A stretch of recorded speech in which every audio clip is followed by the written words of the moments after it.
After Dojun simply leaves, not only those magi hunters, but the ones at the Hunters Bureau are also left with multiple questions. The Hunters Bureau is currently speechless while looking at the footage of the events inside the rift. Observing Dojun, they notice that he is fighting with a sword where only the hilt of it is left.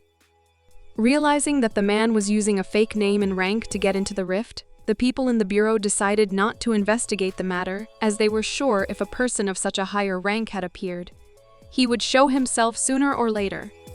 They are well aware that the guy is someone above S rank, as no known S rank can control his sword with mana through Sheik, while simultaneously creating a protective barrier over the other hunters. But they decide to wait around till he shows up in public. Dojun reaches home only to find his daughter coming in even later. She had gone for groceries and is currently ready to cook some dinner. Dojun tells her he will be cleaning his room in the meantime, only to find his room perfectly clean, leaving him to do nothing but lie on his bed. Mainly, Dojun isn't interested in doing anything since he went out in the morning.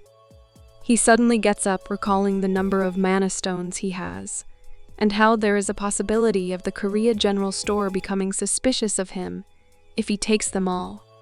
Dojun has a blank face, remembering how he sold the smallest one and earned $250 million easily, currently leaving him to do nothing but keep the stones as a treasure to himself. Throwing them in the air, he falls on the bed with them, finding it annoying. Talk about a cute dad. At the dinner table, he gives Yoonhee the money. Yoonhee gets embarrassed that Dojun found the letter, while Dojun simply tells her that he has decided to pay for her tuition fee as well. For the time being, she is living with him. Yoonhee is surprised that he not only agreed on his own, but is currently adding a clause in the contract for her to sing again. While he is dealing with the matter professionally, Yoonhee sits in front of him with teary eyes and a newfound respect for her so-called father. Dojun then waits for her to finish her crying so she can sign the contract, and he can fulfill his hunger with all the food on the table. The next day, Dojun gets ready for the office when Yoonhee suddenly pops up, correcting his crooked tie. The poor man couldn't even recover from the shock of this spontaneous care when Yoonhee handed him some munchies for his office hours to snack on during work. Dojun awkwardly takes the bag and tells her he is off receiving an endearing bye from his daughter. Standing outside, Dojun adorns the funniest shocked expressions, realizing the power of 50 million won. Yep, bro. Respect is directly proportional to money. When Dojun walks into the office, Hyuksoo is currently looking at the news about the Magi Guild. He greets Dojun and tells him how 3 rank hunters took down a higher-ranked rift. Dojun, being the perfect actor, pretends to be overly surprised at that, and then proceeds to continue acting clueless and surprised when Hyuksoo mentions the presence of an F-ranked hunter there as well. Dojun covers it up that the Magi Guild rarely lies about their standings. Hyuksoo agrees to that, and almost picks on the fact that he didn't mention the name of the guild in front of Dojun. But we all tend to forget such basic details of our lives these days. Hyuksoo tells Dojun that he should start studying about greater rifts as well, since with Yeji's current speed of progress, it is highly possible that she will soon reach up to B rank. Hyuksoo then shares his surprise that there has never been a B rank hunter in this institute. So it is a pretty big deal for them, and they don't really know how to deal with that. Hyuksoo then gives Dojun a file regarding a C-rank rift that recently appeared. Hyuksoo just took a look at the files, because he had been to the place, and told Dojun that the place seemed to be riddled with orcs. He shares how visiting the rift will be a good experience for Yeji, since she has recently attained that rank. Dojun expresses his gratefulness towards Hyuksoo for thinking about him, while Hyuksoo praises his efforts and tells him to feel free to use his help. The 2 co-workers are interrupted by a panting Yeji who comes rushing while apologizing for being late. Hyuksoo reminds her that being a hunter, she doesn't need to visit the office every day, but the chief pops up out of nowhere, supporting Yeji and telling Hyuksoo off for behaving like that. Hyuk-soo nervously apologizes, while Yeji praises the chief, who has recently started respecting her. Do-jun gets up, wanting to visit the rift with Yeji, which makes Hyuk-soo remind him that he needs to report to the chief first. Chief, being the sweetest person these days, permits them right away, which makes Yeji jump in the air in excitement. The office really seems to have become cheerful and chaotic since Yeji and Do-jun paired up. Making everything even more ideal, the chief even gives Do-jun 150,000 won to get some good food for Yeji. It indeed is a big amount for the chief, provided his older remarks about not having enough and all. In the market, Do-jun praises Yeji that her C rank is the reason that the company has started putting efforts into giving her the benefits of being a hunter. Walking up to the rift, they realize that the rift has already become a public figure since many hunters and some members from the Hunters Bureau are already present there. There are even some B-rank hunters present, which Do-jun gets to know from Yeji, that some of them like to hunt a rank lower than theirs to keep themselves out of danger. Do-jun questions if Yeji is nervous to enter the rift, which she accepts. But it seems like more than it being her first C-ranked rift. The reason seems to be the need to protect Mr. Manager. Talk about caring, as Yeji looks like a determined child wanting to not repeat her mistakes. Do-jun tells her not to worry about him, as he is pretty strong. Pretty strong? Are you sure, bro? Ignoring him, Yeji tells him to run away if she falls into a dangerous situation. Pretty funny if we compare their stats. But Do-jun simply covers it with his confidence in her skills that she can already hunt orcs, so if she is careful enough, she won't be in any danger. His confidence in her makes her a little awkwardly shy. He asks her if she is ready while looking at how everyone out there is looking for a party. Yeji walks up to him in her new A-ranked outfit, but Do-jun's normal reaction makes her worry if she looks bad. Do-jun still ignores any remarks about her outfit and asks about what kind of members would she like for a party. In moments, he is standing being accused of cheating on Yeji as she glares at him with flared cheeks. Chapter 19. Poor Do-jun stands confused, trying to explain that making a contract with someone else won't affect the dynamic they have. But the poor guy doesn't know that she wants to keep him to herself. Huffing that she doesn't need any party, she starts walking while scolding him to tag along since he has a job to do. Standing near the rift gate is an intern of the Hunters Bureau who notices that the hunters that have gone inside the rift have not returned yet, which means there is definitely something wrong. He is also aware that there is no food or place to rest inside the rift. About to report this fact, he recalls that he is an intern and interns don't show responsibility. So he simply stretches his body that his shift is going to be over, and he will leave it to the next person to report this fact. His thoughts are disturbed when Do-jun and Yeji walk up to him and register themselves. The guy recognizes Yeji as the hunter who rejected the Icarus Guild. As the two walk off, Do-jun teases Yeji for being famous, embarrassing her. The intern recalls the weird fact and calls upon the two of them to warn them, but he is already too late. Inside the rift, Do-jun feels like the guy was trying to tell them something, but, well, it's too late. Yeji looks to the side and finds numerous hunters lying on rocky land looking weak, exhausted, and injured. Concerned, the two of them walk up to the nearest man asking about the situation and why the hunters aren't leaving if they are injured. The man chuckles, telling them they don't have the option to leave. He makes the two of them look back at the opening, making them realize it is a rift break. A rift distortion is when neither anyone can enter the rift nor leave, so they know it is not the case. Also, only the rifts above B rank can get distorted, but all the rifts can have a rift break. Yeji tells an unamused Do-jun that rift break is a phenomenon where rifts require certain conditions to be fulfilled for them to be cleared. Yeji requests the man to show them the information. The activation condition is to first have at least 25 participants, which has already occurred since Mr. Intern mentioned the first few members returned, after which others didn't. The clearing conditions are to hunt every normal monster inside the rift, and a perfect clear would be killing all the monsters inside the rift.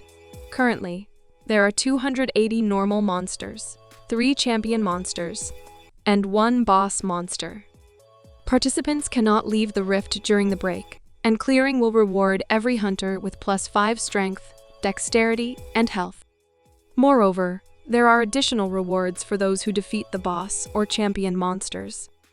They will be randomly awarded with either a B rank or a higher weapon. The man tells them to better wait with them till the Hunter's Bureau reports the situation, and they send someone strong. Dojun offers that they can kill 280 monsters if everyone works together, making the man grin yet again, asking him rhetorically if he even knows what kind of monster lies in the rift. Dojun tells him they were told that there are orcs. The man closes his eyes, telling them indeed that's what they heard too. He then adds after a pause with a rather traumatized look, that is only in the beginning. This leaves both the interrogators shocked and confused. Chapter 20, Indeed. First, they will witness the orcs, but as they go ahead, B-ranked trolls start to appear, and they aren't as easily killable as the orcs. The man tells them this is the reason they are waiting around while Yeji has lost herself, in the thought that she is confident about killing orcs. But trolls don't die over minor injuries, and also have regenerative abilities. Fatal injuries need to be inflicted upon them, but Dojun being around exposes him to the danger even if she feels willing to try. With Dojun's safety in mind, she tells him they should also wait around.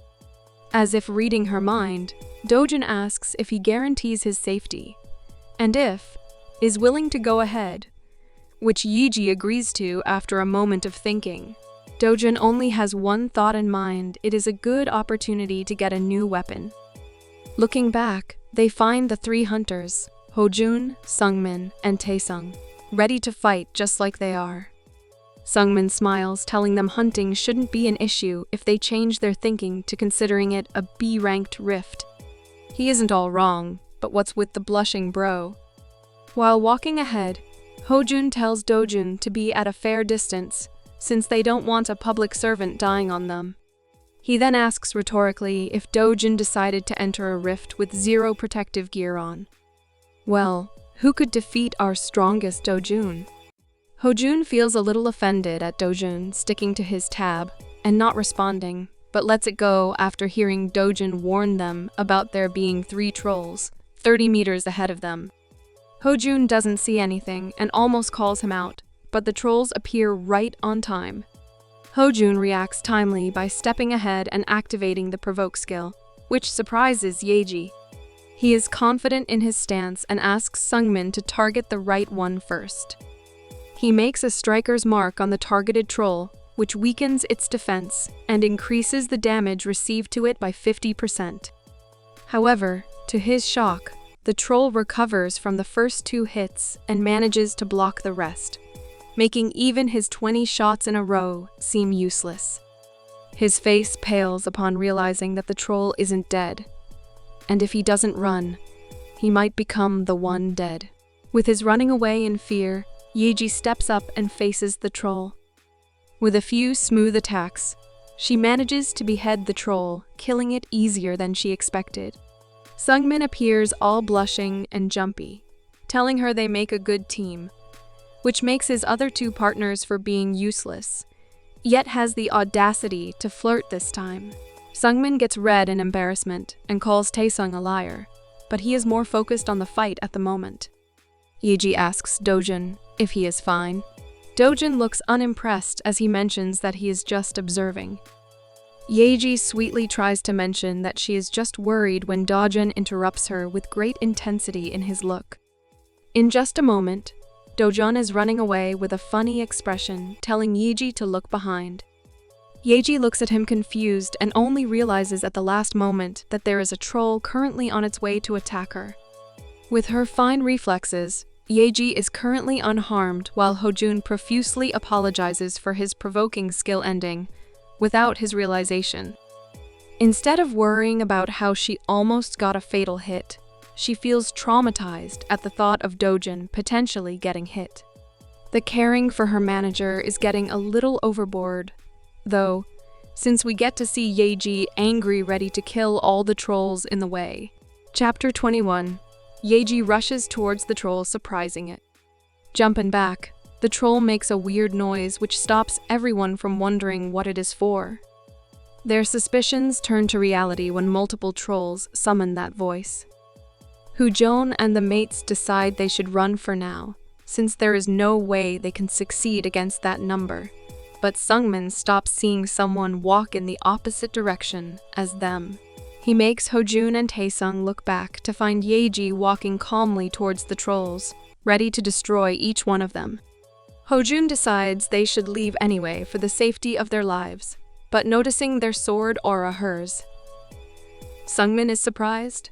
Dojin, who is currently hiding behind a rock casually, notices the aura and is impressed even though it is weak and needs refinement. Sungmin rushes towards her, claiming that they should back her up.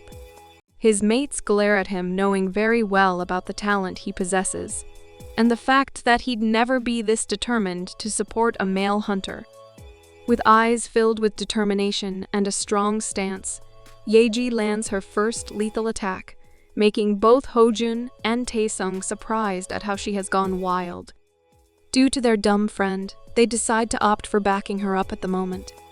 At home, Yunhee happily looks at the large amount of side dishes she has made and stored in the refrigerator for her father, assuming he'll be happy with that. She then closes the fridge door and decides to clean up the house till he returns. Vacuuming the house, folding the clothes, and doing all the other chores, a devoted Yunhee reaches her father's room and decides to clean it too. This already gives an alarm that something that shouldn't happen is about to happen. Entering the room, Yunhee looks around while cleaning and finds a strange set of books. Books that are related to common sense and current events and whatnot. It indicates how he surely did lose his memories. Yunhee smiles sadly, recalling how he didn't even know how to get hot water from the tap, making her realize how scary losing your memory is. Then she picks a book about 50 tips on being a good dad. Looking at Dojun, it wouldn't seem that he is such a nice and pure soul, but he exceeds everything as Yunhee even notices extensive notes made on those books. Yunhee suddenly realizes she is on a chore and she should make sure to finish on time. This makes her work with a newer devotion.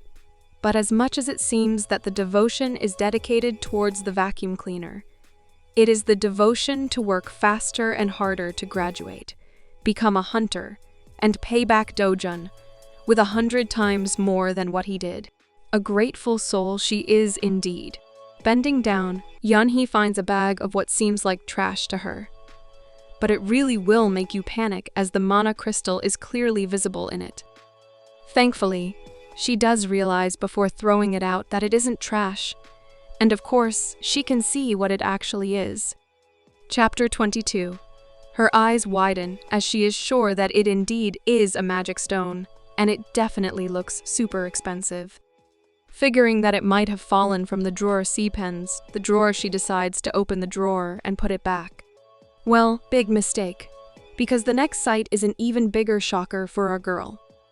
Looking at 9 mana stones in front of her makes her panic as if she has committed some crime, and the next moment, we find a striking similarity between the father and daughter that aren't even actually related, since Yunhee is lying on his bed the same way he did with all the crystals lying around. Looking at one of them with rounded eyes and mouth, she wonders how much all these would cost. She even found his sword in the drawer, which looks like a scrap of metal to her, and wonders if she should throw it. Please don't do it, woman. And even the temporary fake pass for hunters is in her hand. Looks like she got her hands on all his secret items. Yeji is still fighting with all the energy she can muster up and dodges simultaneous attacks from multiple trolls. There is no doubting her skills, but it looks like even she isn't aware of the strength she currently carries. However, no matter what, it is only human for her to get tired since she isn't accustomed to getting into such intense fight. Yet she isn't willing to back down even for once. Meanwhile, Our determined Sungmin is currently under a troll, pushing it away with his hands and legs like a kid while begging Hojun to help him. Hojun looks at his idiotic friend, who caused them to get involved in this chaos, and sighs at him. Yeji looks back, panting to find Hojun grabbing from behind the troll that is sitting on Sungmin, while Taesung tries to kick it away. Sick team harmony, but poor execution skills. Yeji looks back at the trolls, feeling her energy drained. This is the moment she feels like she cannot fight anymore, and this is it for her. But it only lasts till Dojin's face flashes in front of her eyes. The determination wakes inside her once again, convincing her to not give up yet. She rushes to attack the troll, while exclaiming she'll never give up, however, to her shock. The troll easily blocks her attacks, so currently, she is left at the mercy of two trolls close to her.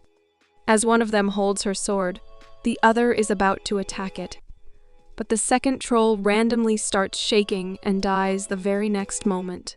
Yeji and the first troll are both shocked, while Dojin, the man's secret savior, sits behind the rock, finding the situation annoying for himself. Yeji uses this opening to attack the troll and kill it. As she sits on her knees tired, the other three also finally manage to take down the troll who was invested in killing Sungmin. Yeji sighed, grateful at the lucky chance she got when Dojin walked up to her, asking if she was okay. Yeji's tiredness leaves her face as she tells him she is perfectly fine. Could she be any more obvious about her crush? Dojin sighs, telling Yeji they should take a break before heading ahead, mainly because of the three lazy bodies lying on the ground along with the troll, making it hard to decipher who died. 2 hours later, the four of them are fighting well, and are going with good speed as the number of normal monsters decreased to 171. Hojun looks at the status and realizes that they indeed can clear the rift faster than they expected, and all because of the tremendous power of the hunter, who is actually just a C rank. He looks at her wide-eyed, wondering if he is actually witnessing the birth of an S-rank hunter, which makes him realize that the Dumbo Sungmin must have noticed this, which is why he is sticking up to her. However, he is just as oblivious as Dojun, since he proceeds to ask Yeji out on a date, while Yeji rejects him right away. Meanwhile, Dojun doesn't even seem interested in all this. Mr. Manager doesn't even know his client's random bursts of strength are also a result of care for his safety. Hojun also steps in, wanting to befriend Yeji, and tells how she is the reason they can progress this fast. Meanwhile, Dojin looks at the fact that 60% of the rift has been mapped, and there is a potential to map 100% of it before the end of the day. He is also sure that Yeji's strength has increased. Her mana also seems doubled, which makes him interested in knowing how much her stats have increased by now. Dojun comes out of his thoughts, telling them they should get ready for a battle. Hojun suggests taking a break, but the reason for Dojun saying so is the presence of a strong enemy 200 meters away. Chapter 23. As they all process what Dojun just said, a huge three-headed troll walks up to them. Before they can get over their shock, the troll directs its attack towards Yeji. Yeji stands there shocked, not knowing how to react, while Dojun figures that the impact of this strong attack has the ability to kill Yeji. So, right before the hit, Dojun appears in front of her, taking the hit for her. Yeji falls to the ground as dust and smoke rise with the attack. Hojun tells his mates, especially dumb Sungmin, to keep their heads down so they don't get hit, while Yeji starts calling out for Dojun frantically. As her vision clears, she finds Dojun lying near a rock. While everyone currently fears for their own life, Sungmin still wants to be a heroic figure in front of Yeji and asks her to tag along to get somewhere safe. Yeji cannot feel Dojun breathing anymore, which makes her eyes well up as she hugs him, apologizing for not being able to protect him. Meanwhile, Sungmin looks at her not moving away from the monster and rushes toward it, making his mates annoyed yet again. He tells them that the troll will take some time to get to his next attack, so they should use it to fight him. Hojun and Taesung seem to have no other option than to listen to Sungmin and rush toward the monster. Hojun decides to go up front while Sungmin attacks from the side. However, they aren't aware that the troll's attacks are faster. And currently, Hojun is directly in front of one. Poor guy falls away at a distance, all because of his stupid friend and his obsession with women. Sungmin gets the attention of the troll, confidently threatening it that he is its real competition. Bro's audacity doesn't match his skills. On the other hand, Yeji is reminiscing all the little moments with Dojun, feeling sad that she just lost the place she thought she finally belonged to. Her attention is diverted when a window pops up to the side, telling her that she has met the conditions to learn a new skill named Vows. Sungmin shoots his arrows toward the troll, who is completely unaffected, and God knows what went through his mind when he decided that he needed to retaliate to the monster's shout with one of his own. As the troll shoots his attack once again, Sungmin rushes to dodge it and manages to not get hit by it directly. However, the impact makes him fall to the ground, so everyone gets to hear him scream just because his back hit a rock. Hojun, who is currently lying on the ground, exhausted and injured, weakly glares at Sungmin, telling him to die since he is so useless, yet tries to act all macho. Taesung comes towards Sungmin, who is currently crying with actual tears, calling himself unlucky. All because of a rock on his back? Bro, you are just a moron, as Hojun said. Chapter 24. Yeji gets the details of her new skill, which is an S-rank passive skill. The effect of the skill is to vow allegiance to a selected target as their lord. So if the chosen lord is in a 500-meter radius of her, the skill will be invoked, and if the lord is killed, she will receive a harsh penalty. As a result of this skill, all her stats will increase by 100%, her damages will be reduced by 50%, and she will become immune to all status events. The penalty for the Lord's death will be the resetting of the player's level and skills. The next moment, she is given the option if she wants to choose Dojun as her lord, and told that she cannot change her decision later. This makes her realize that Dojun is alive, so she goes right away to hold his hands and choose him as his lord. Just like she realized, Dojun is alive and has been selected as her lord, and since he is in the required radius of her, she has the skill invoked right away. Poor Hojun is running like crazy, while dodging the troll's attacks, while Sungmin dramatically lies on the ground, wanting Hojun to cover for him for a little more while. Taesung is also healing him with a blank face, questioning if he has any pride since he is acting all hurt when just a rock hits his back. But what's even more interesting about Sungmin's great pride is when Yeji passes by them, telling Taesung to care for Dojun, who is alive. Sungmin gets up right away, rushing to help Yeji and support her in the fight. The blank look and the colorful words that Hojun has for him are very apt representations of what we all feel watching Sungmin's antics. But poor Hojun's distraction makes him get hit by one of the attacks. Hojun lies on the ground still, as if he is embarrassed of the situation he is in, while Taesung sighs, not enjoying how he is continuously healing the two of them back and forth. He is about to go check up on Dojun first, when Hojun stops him, asking him to heal him first, making Taesung agree too. Dojun opens one of his eyes to look at Yeji walking away. He indeed is a great actor, as he looks completely fine, but pretends to be breathless just to be convinced he is a normal person. He feels like something happened around him since he got the message that Yeji selected him as her lord, and can see Yeji's strengths increased about twice as her original. He then figures that getting up normally right now would make him look suspicious, so he decides to take a break and play with some rocks on the ground. He is unfazed by how the poor hunters are currently fighting for their life and death. Yeji tries to attack the troll but cannot get a grip on how to go around its attacks. The fire attack from the troll makes her fall to the ground, and she is about to get trampled by the troll when the over-efficiency of Sungmin once again comes to her use. He diverges the attention of the troll and is happy and energetic, unlike a few moments back when he was fighting with the guys. This gives Yeji an opening to start her series of attacks. Her sword inflicts harmful damage to the troll, making it scream in pain. The more the troll feels pain, the more Yeji gets time to hurt it. With her smooth attacks, the troll slowly starts losing its balance and falls to the ground after trying to resist a great deal.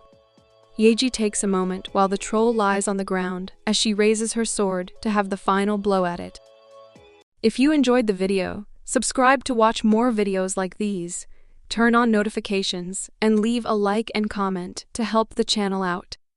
From researching and script writing to editing and mastering our best manhwa review channel, I will work hard to roll out the highest quality manhwa entertainment videos twice or more a week. If you like what I do here, please consider supporting the channel. To learn more about how to support the channel, check out the link in the description box down below. And if you can't give or simply don't even feel like it, that's okay too. I'm just happy you enjoyed the video. Thank you so much for watching. We will see you on the next video. For now, peace.